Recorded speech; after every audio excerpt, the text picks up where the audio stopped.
it started. Ha! Let's get it started.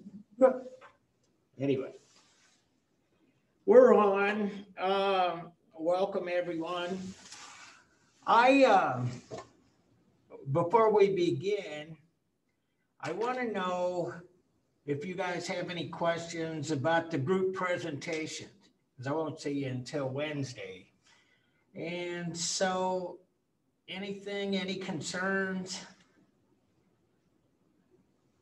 Wait, why won't you see us till Wednesday? Oh, never mind. Monday. Yeah. Okay. Yeah. See, I was looking at Brooks' t-shirt and it caused me to have a senior moment. Never mind. Yeah, Monday. Anyway, yeah, it's going to be 5 days. So. Okay. Well, hearing no questions, I want to finish up with chapter 28 and get to 29. And there's just really a couple of things left on 28. And it's kind of scattered, but it's worth looking at and worth talking about. Aubrey Beardsley. And he's an artist associated with yet another art movement that happens at this time, late 19th century Europe. And that's called Art Nouveau. And basically it's kind of decorative, and you see here, this is a pen and ink illustration for Oscar Wilde's Salome. Bottom line is that it's actually kind of following some of the same elements we've seen in Japanese woodblock printing. And it has an emphasis on line, on decoration.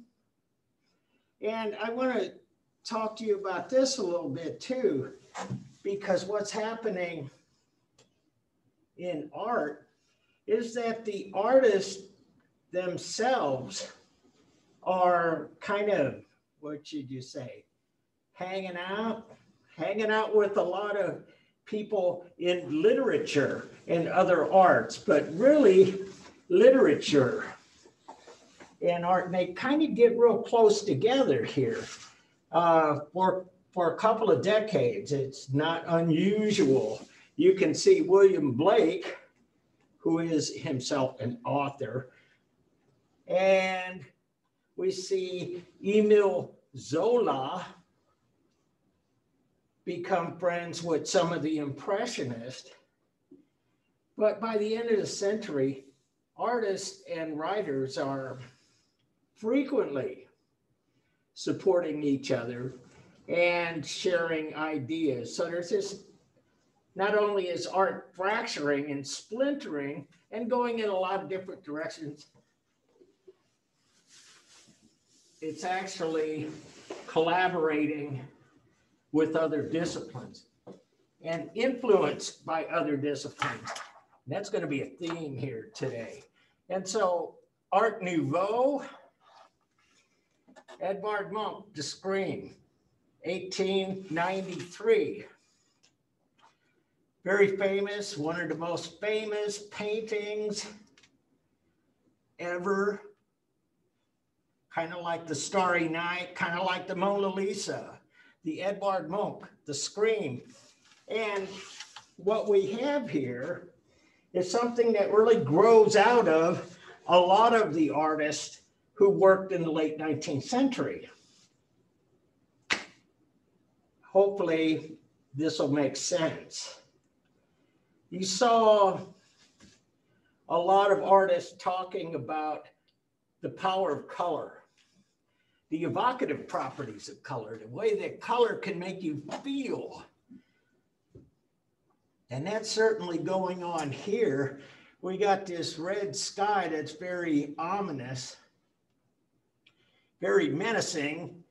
And we see here we see a lot of the, see, this is tempera and pastels on cardboard. So we saw artists like Degas using pastels. That was a new kind of thing that artists were dabbling in. And we saw Vincent van Gogh.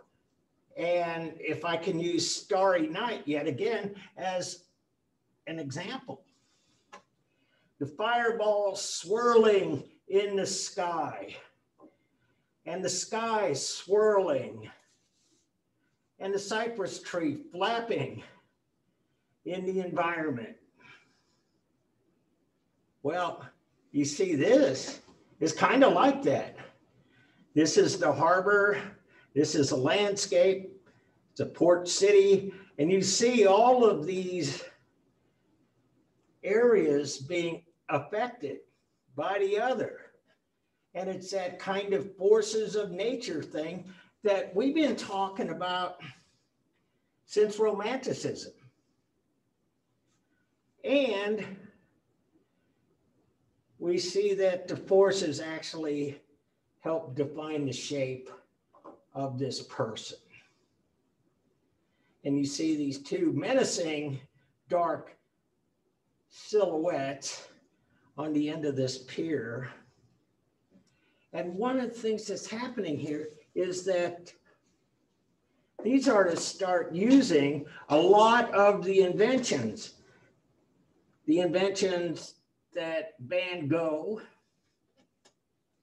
first put forward, Gauguin, Degas, a lot of things, but he's turned up the volume. And he's turned up the volume in a way that makes Romanticism seem actually a little tame, if you will, by comparison.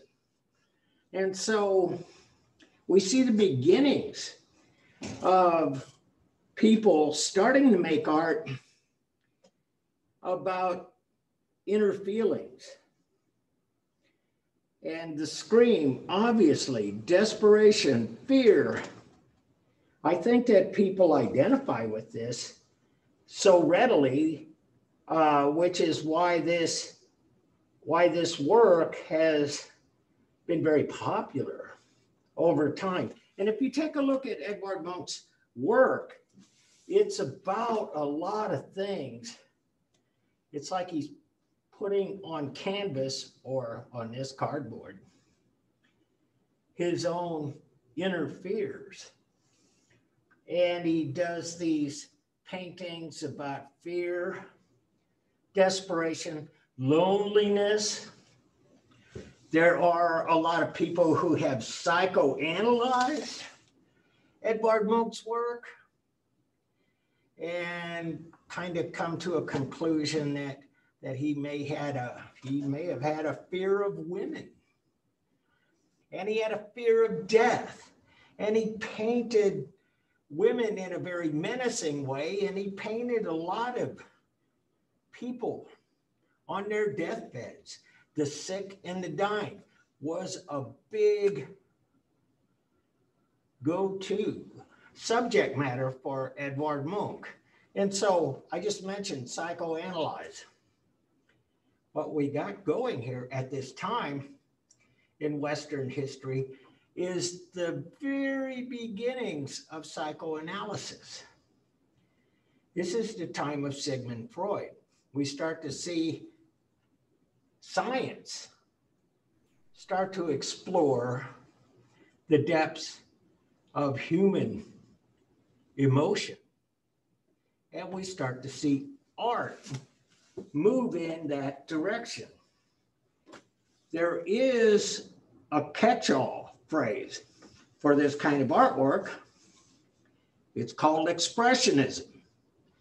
Expressionism, in the textbook definition, is that form, line, color, shape, subject matter, et al., are distorted to evoke an emotional response in the viewer.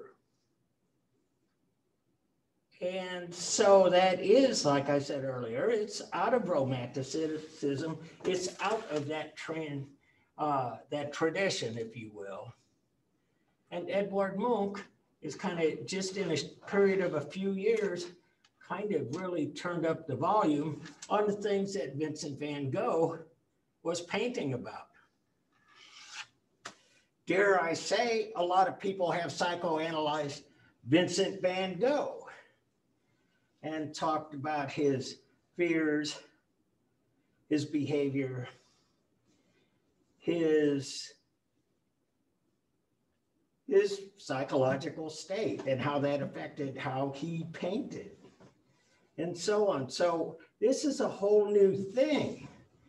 The artists are actually revealing through this kind of work much more about themselves.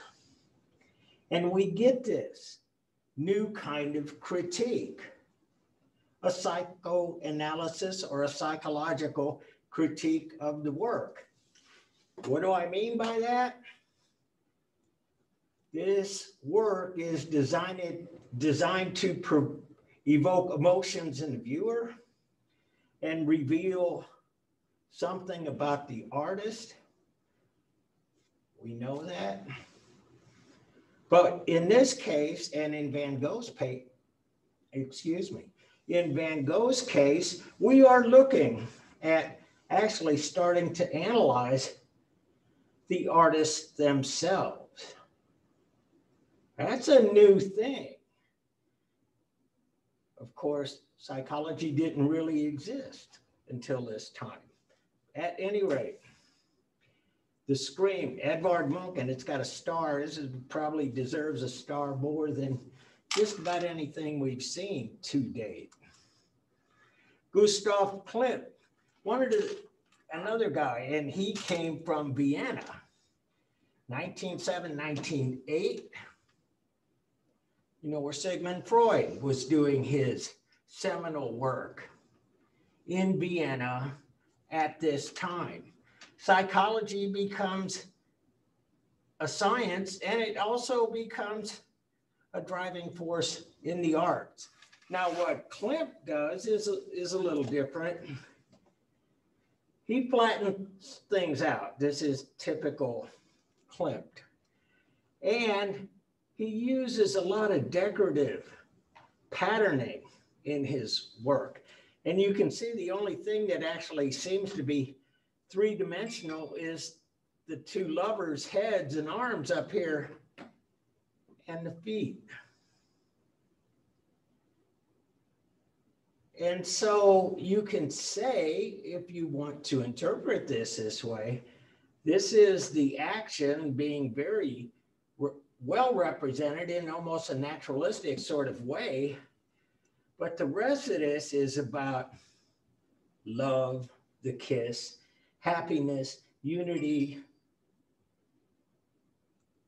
All of this is depicted in this patterning. And so it's kind of an abstract way of saying love. And so Gertrude Kassebayer, I showed you the painters, Berthe Morisot, Mary Cassatt. Kassebayer's doing the same thing with photography. And this idea of women in the arts making art about women. Now we start to see the beginnings of some of that late in the 18th century with people like Vigée Lebrun and so on. But it really comes to the fore during the Impressionist years, and it's not just the painters. Auguste Rodin, Walking Man. And this guy made probably hundreds, but at least dozens and dozens of sculptures. And for the most part, his subject matter was the human form. And one of the things about his work is that these bronzes have a surface quality that's really kind of unlike anything we'd seen before, at least as art. And a lot of artists, a lot of art historians and critics have likened the way light hits this surface because it's so irregular, because it's so textured, likened the way the light hits the work to what the painters were doing in Impressionism. And if you kind of take a look, you see that there is a lot of different, there's a whole lot of stuff going on in the same way that somebody like Manet would have a whole lot of brushwork going on the surface. And sculptors in time, since the beginning of sculpture, one of the things that has been a consideration for sculptors from the Renaissance to Rodin to even today, how light hits their work is one of the most important aspects of the work. Painting, you can talk about color and brushwork and texture. This, you talk about texture, surface, and light.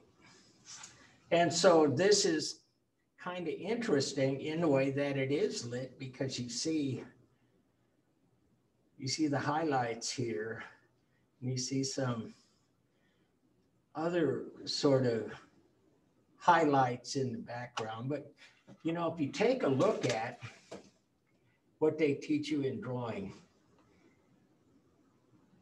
spot highlight, highlight, shadow, dark shadow, cast shadow, those things. They teach you how to draw a sphere. And we talk about the various kinds of light that make us perceive that sphere as being round. Well, you know, same thing, except this is in 3 dimensions. And so Rodin was probably the sculptor. And I want to, talk about this, because the obvious thing is he doesn't have a head or arms. Let me show you these. These are Michelangelo sculptures. And Rodin was a student of the classical sculptors. And in fact, a lot of these same artists from France made trips to Italy, to Florence, to Rome, and saw what the old masters had done.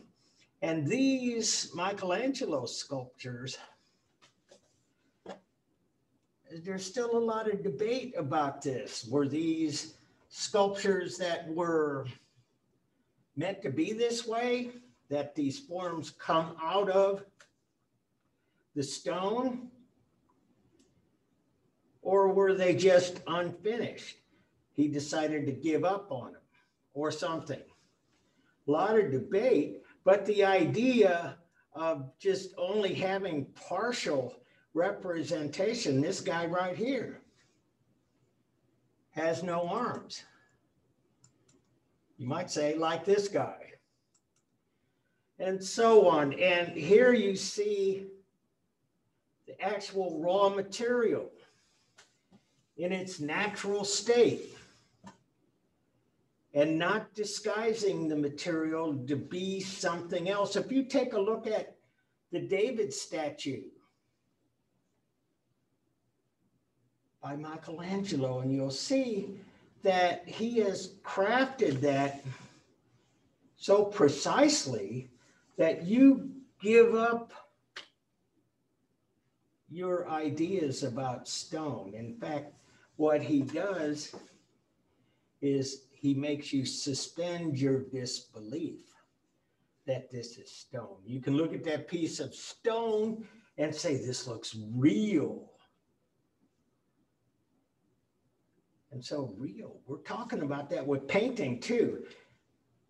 Those old painters, the old masters, they would make paintings and you would say, wow, that looks so real. Looks like there's a hole in the wall and we're looking at Mona Lisa looking in through the window. It's called suspending your disbelief because the illusion is so powerful. This kind of work actually gives you both at the same time. It gives you some of the illusion and asserts. This is kind of how art historian critic would talk. It would assert the materials from which it is made. So those brushwork things going on with Manet and Van Gogh and all of the rest of them, that was seen as being more truthful. Not trying to fool the eye, but to give you something to think about. And so this is Michelangelo influenced Rodin, and the Burghers of Calais. This is a very famous one. There's multiple copies of these too. One of the things that happens when you do bronze casting, you can actually keep casting. And so you can make new casts from your old sculptures. But bottom line, look, all of that detail, all of that stuff going on. And look, he even, to some extent, and a lot of sculptors started doing this, let the oxidation process actually help color the work. And so not only do we have, I'm going to go back a couple of slides, not only do we have the surface, and this entirely is bronze. It doesn't look like anything else.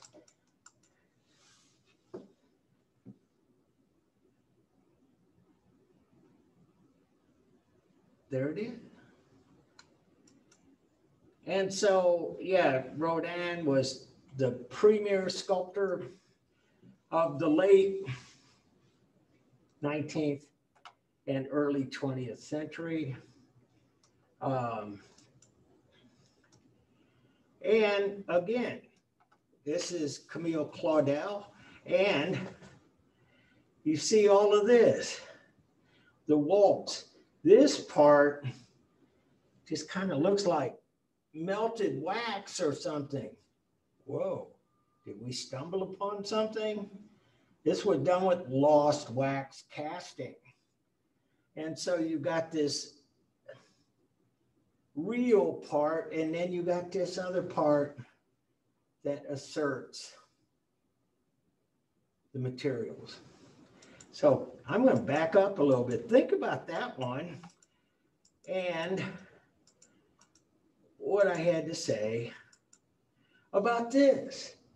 Is this really kind of the same thing going on? You got a little bit of realism, naturalism up here, and the rest is really kind of painterly drawing kind of design stuff, which is in some ways what painting truly is. And then you got this. I hope you see the similarity. And St. Gaudens Adams Memorial, this is in Washington, D.C. Sculpture is going through major changes. And I put this in here, situated between the Victorians and modernism, the fin de siècle, that means end of century, by the way, is an exciting and rewarding period to study in the literature and art of the 1890s. That's what I was talking about a moment ago. Art and literature, these people are starting to hang out. They're starting to exchange ideas. The process of literary and cultural exchange can be seen in action in this more than any previous.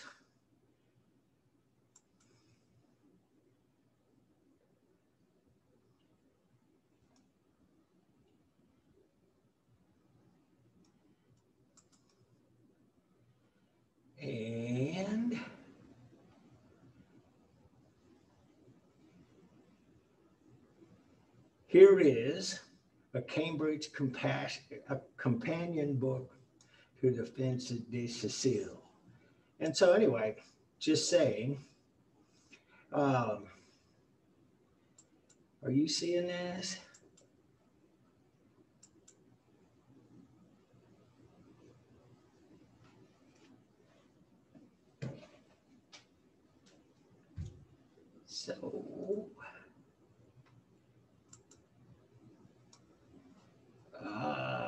So anyway, the last part of the century, I got to get this PowerPoint back up. Here it is. And I got to get it back onto your screen there. And so anyway, what we find at this time, a lot of different kinds of things going on. And it's decorative. It's got some elements of Art Nouveau, decoration, just a radical change from what had been centuries old standard design. Check this out.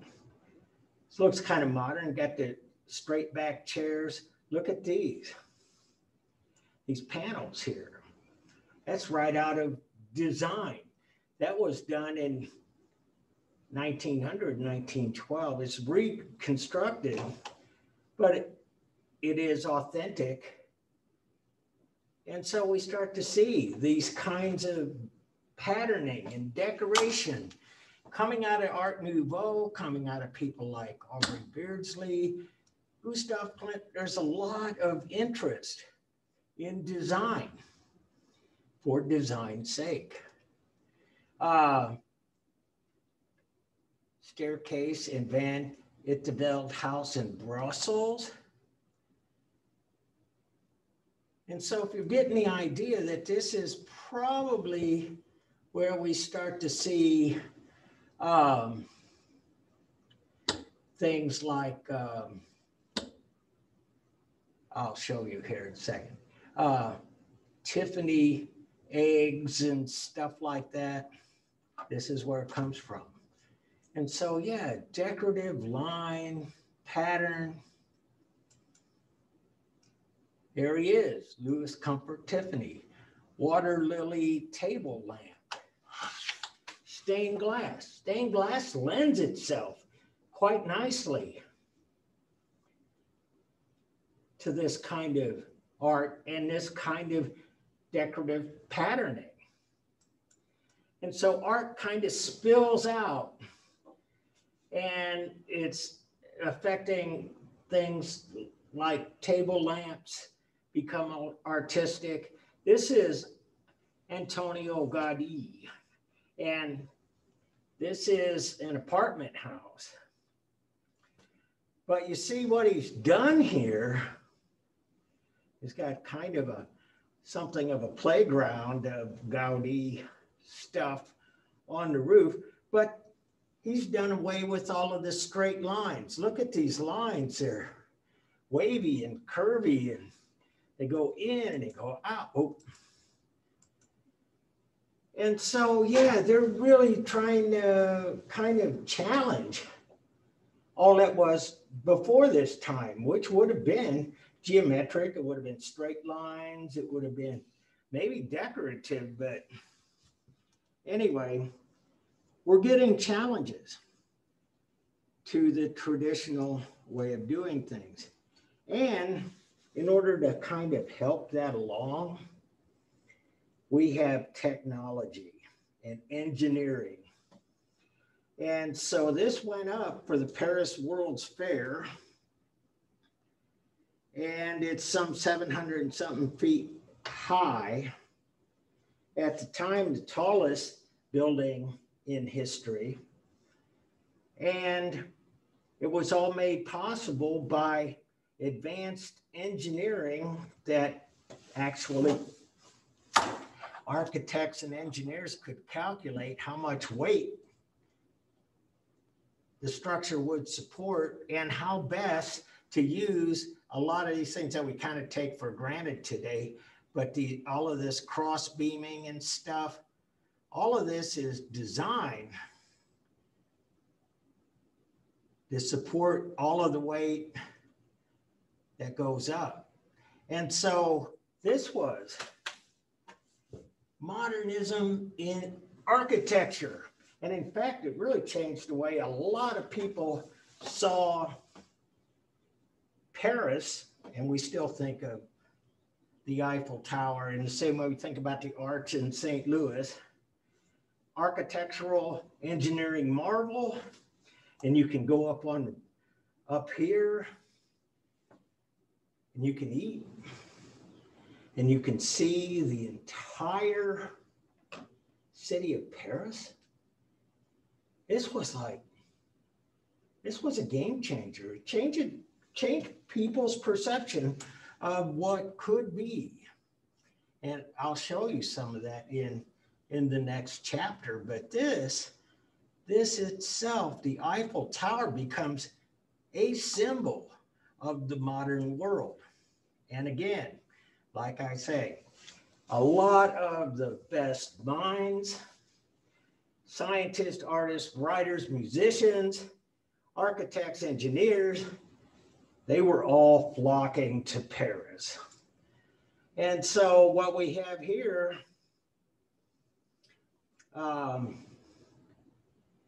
this is an early Marshall Field store,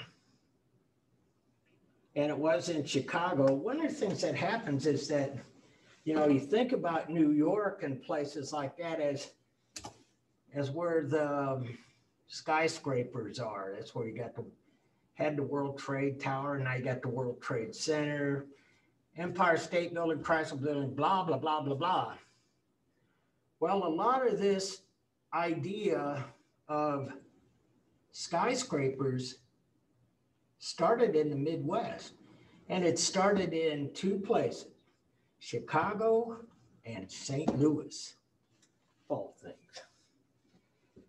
And so what makes this possible is the same thing that made this possible: steel and engineering and figuring out a way to let that steel support all of the weight.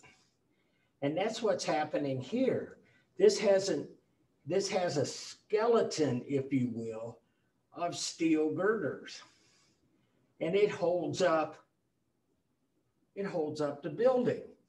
And so it will not only hold up the building, it will allow for big open spaces like these windows. And outside, being in brick, it's not weight bearing. It's connected and it does support itself, but bottom line, this is a new way of building. And one of the guys, Henry Louis Sullivan, was the guy who really kind of figured this out. This is in Buffalo, New York, and it's the same thing. You got the steel holding up the building, which allows, look at all of those windows. That's not load-bearing wall. Glass does not support weight. And I want to bring into the equation Louis Sullivan Wainwright Building right here in St. Louis. As a matter of fact, if you've got like a traffic ticket or something, the city of St. Louis, you go in that door. I've been there. But this is one of the early skyscrapers, and for all of the reasons I'm talking about. Today, interestingly enough, this is how you see buildings made too. And that's just really an acknowledgement or a realization that since the glass is not holding up the building, you can just make the whole thing out of glass as long as it's strong enough to stand the pressures of the atmosphere, high winds, and so on. But yeah, we're looking at this is history. And Louis Henry Sullivan And Chicago, like I say, Chicago and St. Louis were where Sullivan did a lot of his early work. And only in the later decades do we see places like New York start to build up higher and higher. And St. Louis kind of drops out of the equation, but Chicago and New York kind of compete for a long time. We had what is now, I guess, called the Willis Tower, which used to be the Sears Tower, which was in competition for the world's tallest building till the World Trade Towers came in, blah, blah, blah. But I got to add this, most of the biggest buildings, the tallest ones are built in places like China, in Dubai, in Saudi Arabia, in Malaysia, and other places. We're not doing that so much anymore. So that's it for that. And I want to get to this. And bear with me.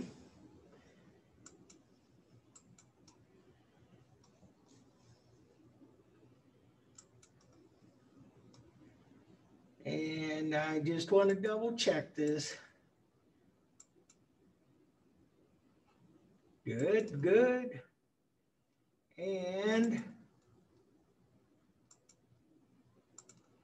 here. So I've been talking about this stuff as modernism in the 19th century. And that is modernism. And, what you're going to find as you do research, you'll find that the dates are kind of disputed, if you will. Some people talk about Manet's Olympia as being the birth of modernism. Some people talk about Gustave Courbet. Some of them talk about Jacques-Louis David as the beginning of modernism. And some just give it a date, 1900. So anyway, what happens? There was a lot of to-do about the change of the century between the 19th and the 20th century.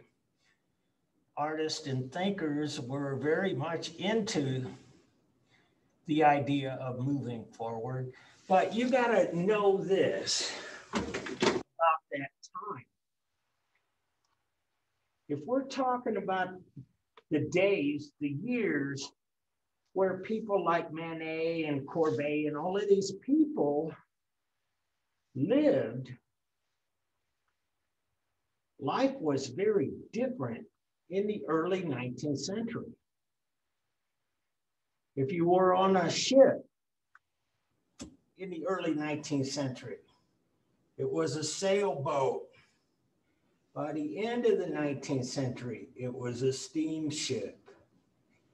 If you were to have personal transportation, it was a cart or a horse-drawn cart.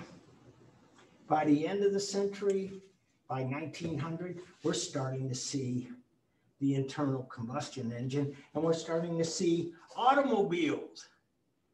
And so we have all of these advances.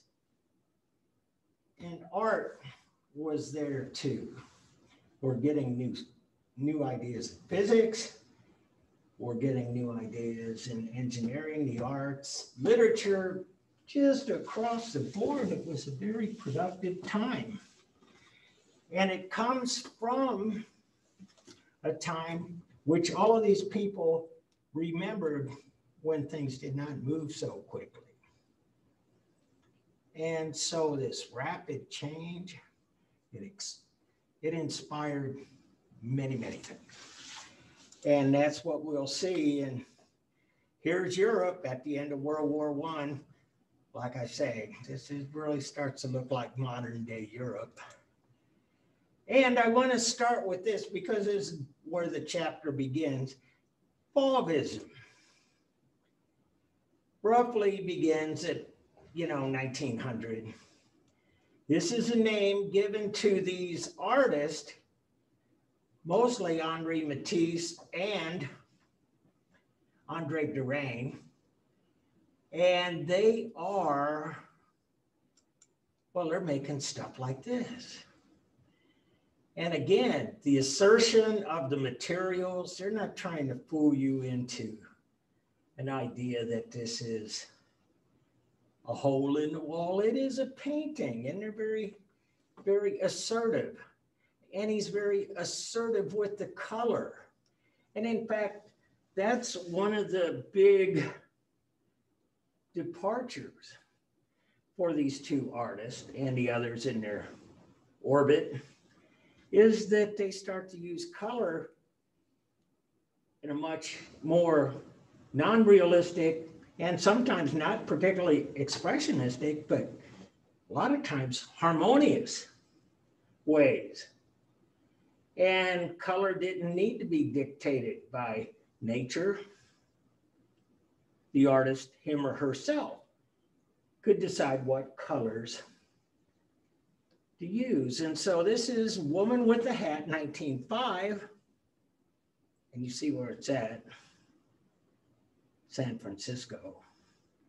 Again, how we've got many of the early modernist works right here in the US. Bottom line though, look.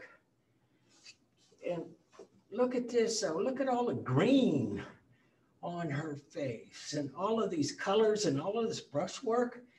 So they were called fauves. There was a name given to them by their detractors. Fauves translates into the wild beast. And that's what they said. They said, these guys paint like wild beasts. There's no refinement. There's no culture here. There's no, you're not supposed to paint faces green and pink. But at any rate, this was new. And here's another, The Joy of Life. Matisse was really kind of liked to paint pleasant subjects. As a matter of fact, he talked about he'd like to have his paintings be as comfortable as an easy chair, something you could sit down and enjoy. And he was not like all of these people like Monk who were expressionists and wanted to evoke all of these emotions. He was just kind of the opposite in that way. Harmony in Red, The Red Room. And so again, pattern, decoration, repeated pattern, blue, red. The pattern that's on the wallpaper is also repeated on the tablecloth. The idea of this being easy to look at.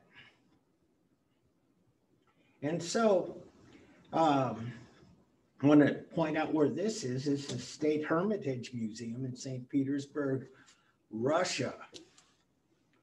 One of the things that's happening here at the turn of the century is that the Russians start to come into play with modernism, with European modernism.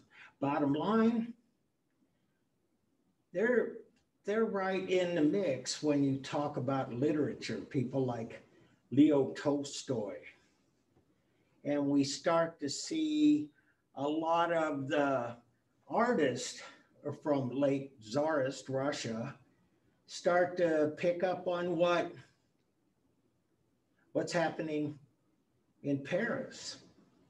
And that was promoted actually by the government too. There was an idea that Russia was kind of backwards and wanted to catch up technologically and culturally with the West.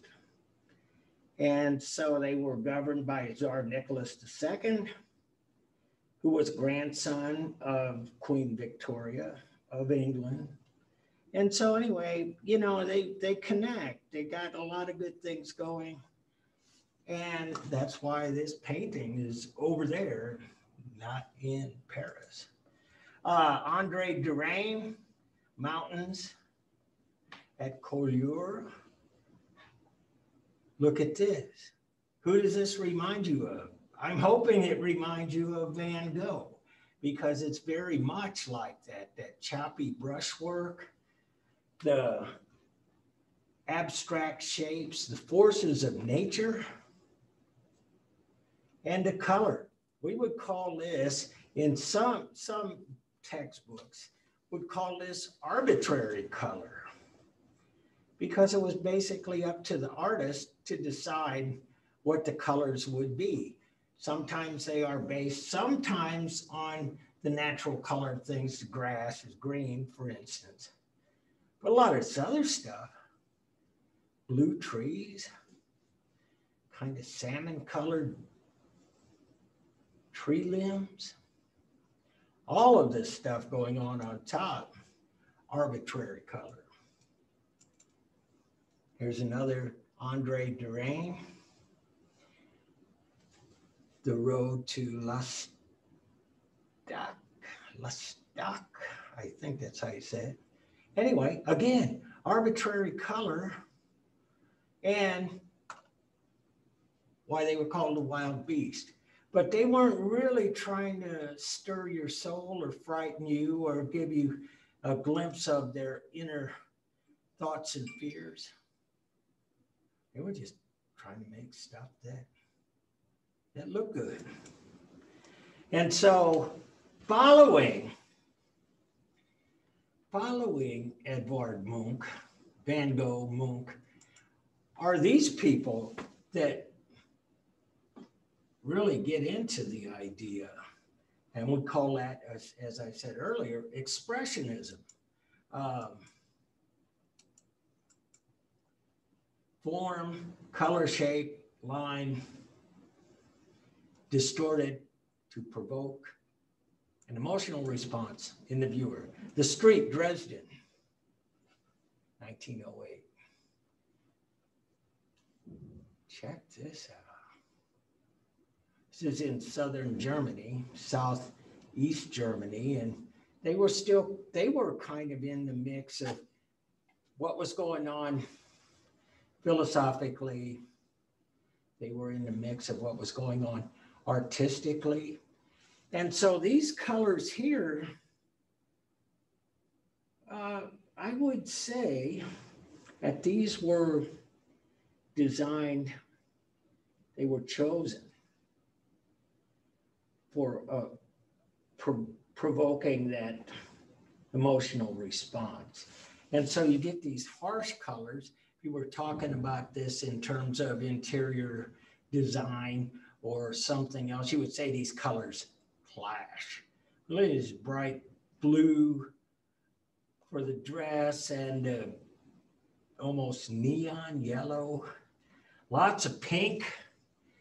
Pink is a color that actually psychologists have kind of more recently, since 1908, kind of found out that pink can have a very interesting, can provoke interesting responses in human beings. In fact, there was, you could look this up, there was a study because pink was often thought of as a very calming, soothing color. And some mental health people, some psychologists got together and they went into a place, a prison, and they painted everything pink, thinking that that would be a measure to actually calm the inmates, to make them feel more safe, secure. That color could actually provoke that kind of mood or feeling. Well, it worked for a while. And then the inmates became even more violent. And the result is that paint can have that kind of calming effect on people, but it doesn't last long, and it actually does quite the opposite. But instinctively, somebody like Kirchner probably could have told you that when he was doing this painting. And so we got the street, Dresden, these people,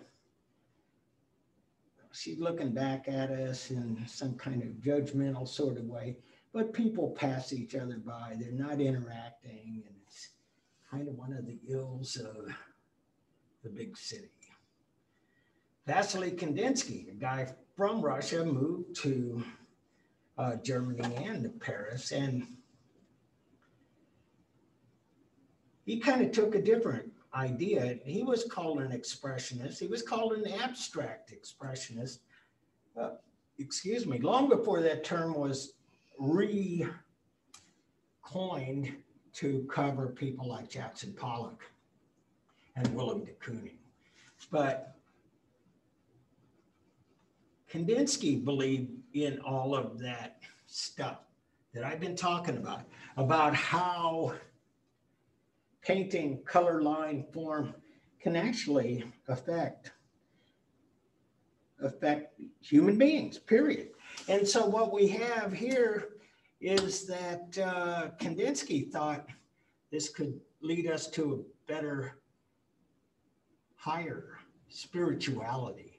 As a matter of fact, he wrote this hefty 2-volume book called On the Spiritual in Art. And his ideas were that you could combine the elements of painting, you could compose them in a way that classical music composers would do arrangements of the brass, the percussion, the woodwinds, the strings, and put all of this stuff together in a composition that would actually have meaning.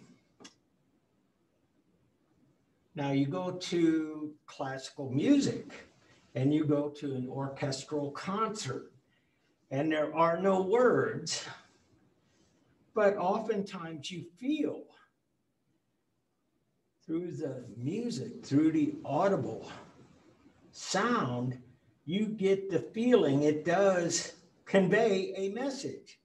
I don't think there's any question about that. Music does stir your soul. Well, Kandinsky likened all of these colors and lines and shapes and space to that kind of music. And the fact that orchestral music, classical music, doesn't have words per se. His paintings really don't have much in the way of images.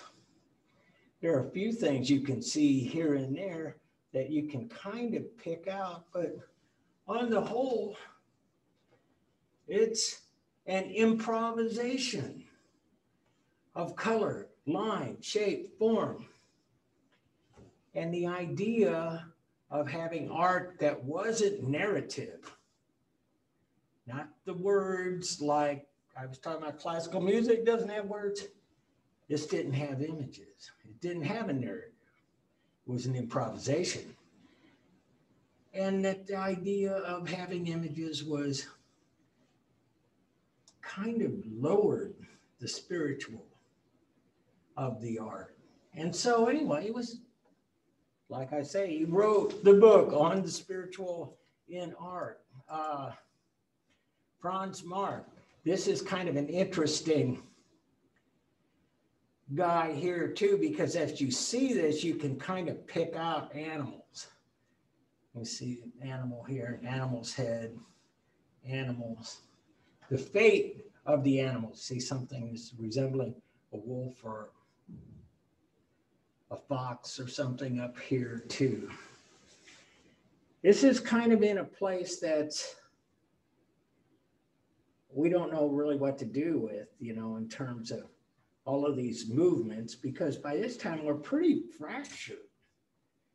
And there's not really a term coined for Franz Marc, in part because you see how everything is broken up, the images are fractured and put together, kind of resembles Cubism or Futurism. And so Futurism was about dynamism and so on, movement, etc. And Franz Marc was someone way ahead of his time in this respect. He was very concerned about animals and nature. And so a lot of his subjects have to do with animals and nature. And so it's kind of put together using some of the inventions of Cubism. It's kind of, the color is arbitrary. But at any rate, this is from 1913. Unfortunately, Franz Marc was conscripted to fight for the Germans in the First World War and was killed in action. And so we don't really have a lot of work, but he was using, I think the important part is, he's using a lot of things that are being invented and employed in the visual arts and using them towards his own interest. And so not everything fits into the modernism. This is part of expressionism. Kate Kollwitz, Woman with Dead Child. So let me look back here a little bit. We saw Berthe Morisot. We saw Mary Cassatt, Woman and Child. We saw Gertrude Kassebayer, Woman and Child, Blessed Art Thou Amongst Women. In photography, well, this is kind of the same thing in a way, except it's about a dying, dead child. And it's about the bond between mother and child, but it's pretty gruesome. And so we put her in German Expressionism. And most of her life, she had endured many hardships. She had children who died in the First World War. She lived to be old enough to be around when the Nazis took over Germany, and they put the kibosh on her when they came to power. They would raid her home, and if they smelled any turpentine or anything, she would have been arrested.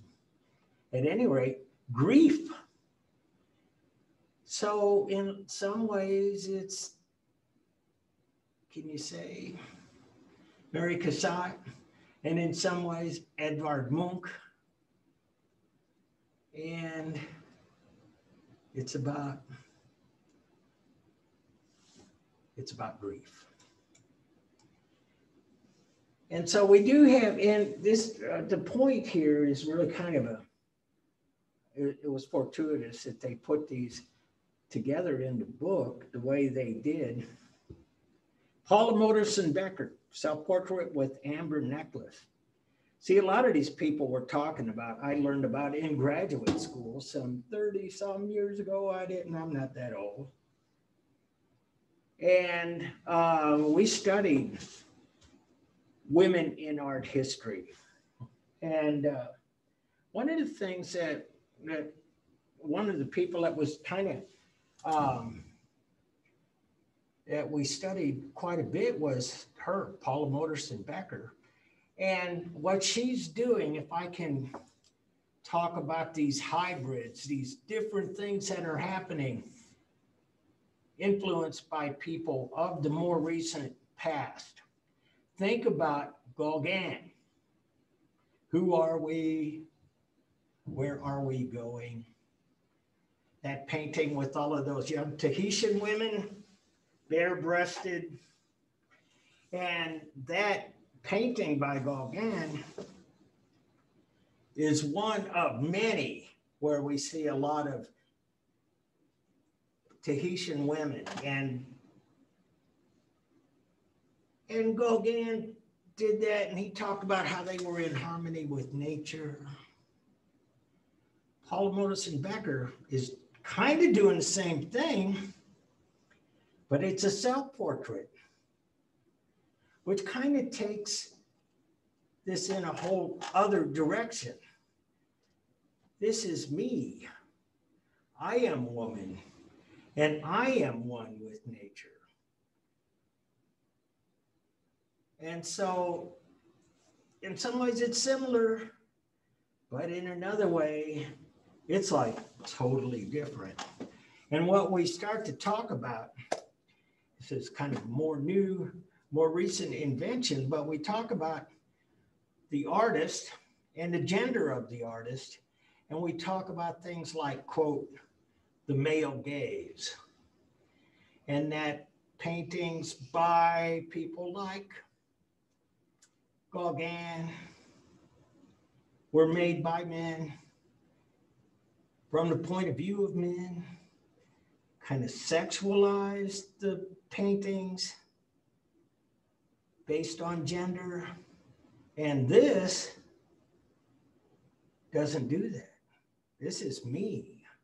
This is me, a woman, and I am in touch with nature. And I'm not presenting myself as an exotic example of primitive cultures on a Pacific island. I am here, I am now, and I'm one with nature. Wilhelm Lembruck, can you see the despair? Seated youth, agony, despair. You can see the joints too, his skin and bones, this guy. The elongated limbs. As a matter of fact, I wish I could show you all of the stuff I know. This is expressionist sculpture. And this sculpture reminds me of an early Picasso painting when he was going through his expressionistic period, which was called his blue period, where he was painting these kinds of things, despair. And he's got one called The Old Guitarist. And the old guitarist's limbs and body language and everything very similar to this sculpture. And again, kind of easy to read. In fact, the way that they were intended to evoke an emotional response from the viewer or in the viewer means that you did have to get it. There couldn't really be that much mystery about it. It had to be pretty straightforward in what it depicts, and certainly the sculpture fits the bill. And finally, on expressionism, early century, Egon Schiele. Nude self-portrait, gouache, watercolor, and pencil on paper. And as I was talking about the previous one with the limbs being elongated, here we got this, and the limbs are extremely distorted. The face is distorted. The way that the paint is applied is distorted. This is not a happy picture. This is about angst. This is grimacing. It's kind of a soft pedaling it. I think this could be agony more than just a simple grimace. But at any rate, and you see where this is, Albertina, Vienna. And again, I want to bring back the point that we are seeing the development of psychology, and psychoanalysis and the interpretation of dreams and emotions and all of that stuff that's happening in Vienna. And the artists are finding this a very fertile area to work in with their painting and sculpture. And so there's another theory out there. I'm going to toss this out very briefly, and that is that in the meantime, photography is getting better and better. As a matter of fact, by the time you're in 1910, we have motion pictures. We have silent movies. Another 16 years after this, we'll have talking movies. But bottom line is, advances in photography make the artist in some ways kind of obsolete. Before this time, if there was a fire downtown and the newspaper wanted a picture of the fire, they'd send an artist down, and he or she, mostly he, would draw a picture of the fire. And that's how you knew. And so photography's taken over a lot of this other stuff. So there's other areas that can be explored by painters and sculptors and artists. That is areas that are very difficult for photography to actually delve into. We know now that actually you can, but at least at this time, this is partly why we see this explosion of art and all of these ideas at the turn of the century. So with that, I'll leave that because the next one, I think, as my slide is Picasso and Cubism, that's where we'll pick up on Monday. So, any questions for me? Don't forget to put those peer-reviewed articles on the Quiz 3 site. I got most of them now, by the way. But if you don't have it, you got till midnight.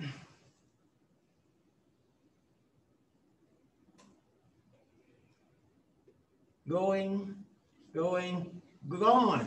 Sold for $25 to the lady in the front row. Have a good weekend. We'll see you then. Thank you. Thank you. Thank you. You bet, Olivia.